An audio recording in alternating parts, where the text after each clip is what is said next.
Hi guys, what's up? I have one topic for you today that is actually as plain and as simple but as foundational as it possibly can be in your erotic life. Body presence. The number one sex skill, the one that so many people lack, unfortunately. I lacked it for many years. I'm still working on it, and the way I see it in the people that come to my events, in the people that take coaching with me one-on-one, being present with our bodies, being able to sustain certain states, pleasurable states, aroused states, peaceful states, without talking, without thinking, without going elsewhere with our minds and with our attention, that's one skill that is missing like crazy. So I want to encourage you today to sit down with me and let's look at body presence. First of all, where does it start? You know how all of these people lately talk about meditation, focusing, any exercises of concentrating their minds into being present? Well, that's actually the foundation. You gotta be able somehow, if you want to be better at sex also, but not just at sex, you just gotta be able to be present in your body. That's where any type of body work, I don't mean workouts, body work is different. Paying attention to your body, changing a little bit your breath and then paying attention to your body. Moving a little bit, changing position, and then paying attention to your body.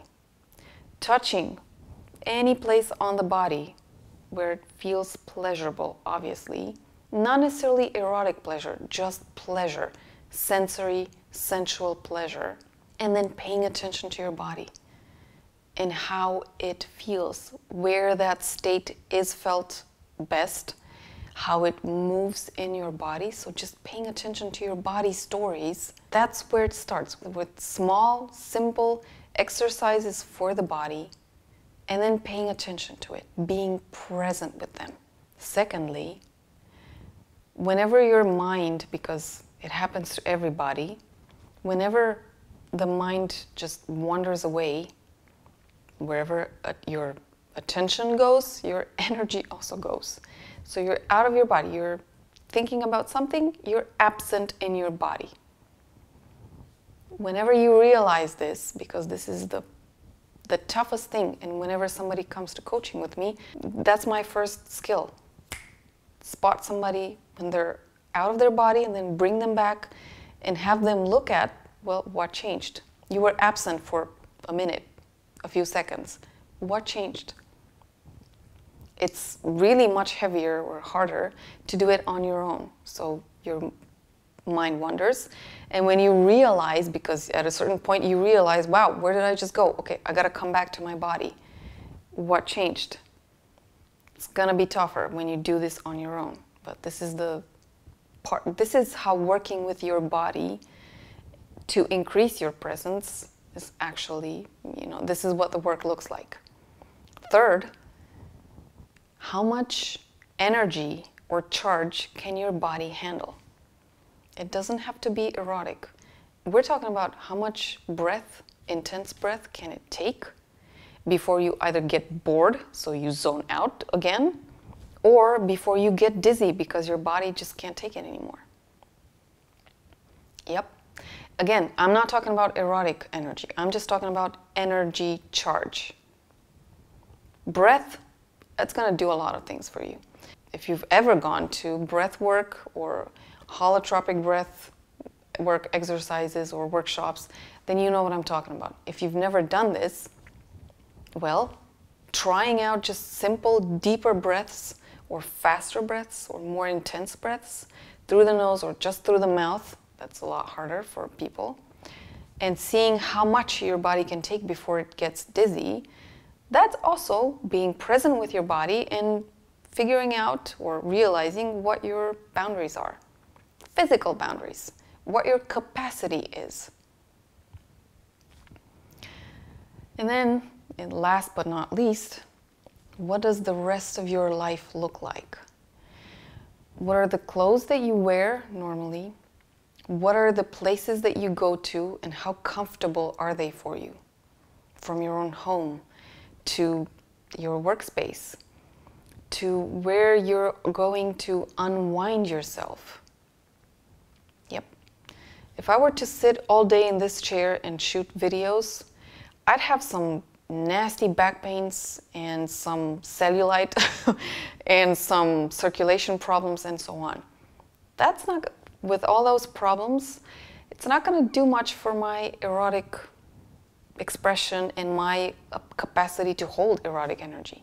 My experience in my body is not going to be pleasurable, so I won't be able to focus much whenever I'm intimate with somebody.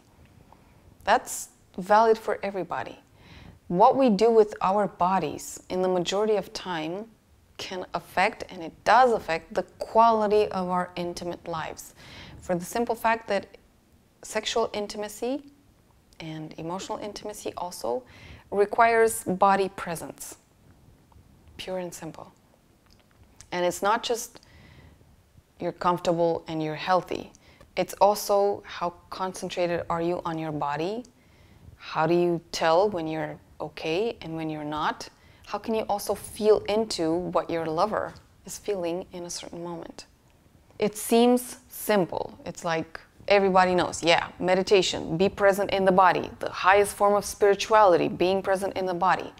But what you do with that presence in your body, that's not what too many people speak of. And that's what I'm speaking of right now.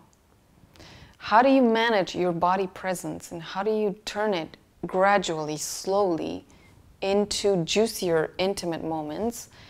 Yeah, that's what I'm talking about. And if you think that just because I'm talking about this, I know it all, no. I also zone out, I space out of my body. This happens with everybody on the planet, unless they're a sage. But rest assured that everybody's working on it, but at least I, and now you, have an idea of where we're going with body presence, what you're doing with it, how you can test it, how much energy can I take, how do I feel right now, what is this position, even sitting in a chair is a position, what does this position do for me? Is it pleasurable? Is it not? Can I change something on the long run?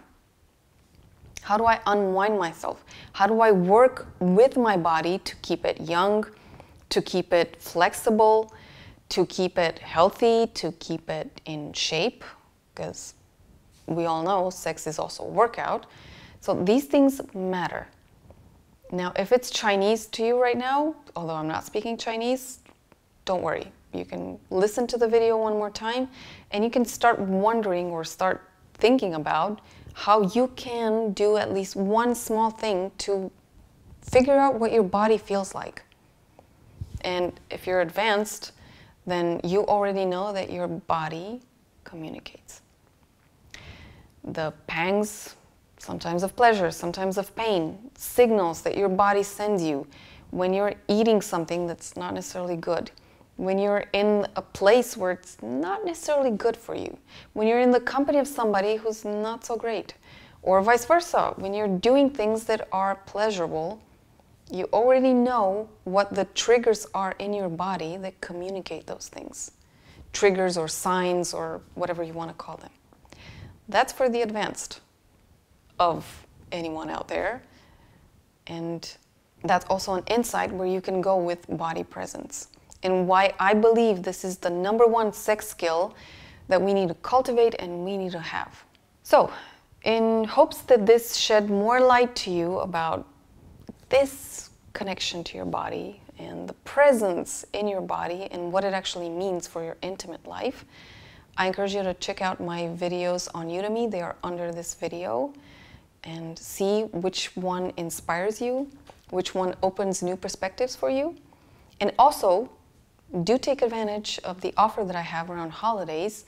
I took 1 week out of my 6-week coaching program, and I opened it for people that are interested to get my eyes on their sex lives, to get a strategic look and insight into what they might do in the future to get better, to improve, to develop, to grow something new in their intimacy, sexual intimacy. So that's it. Enjoy, and I'll see you next week.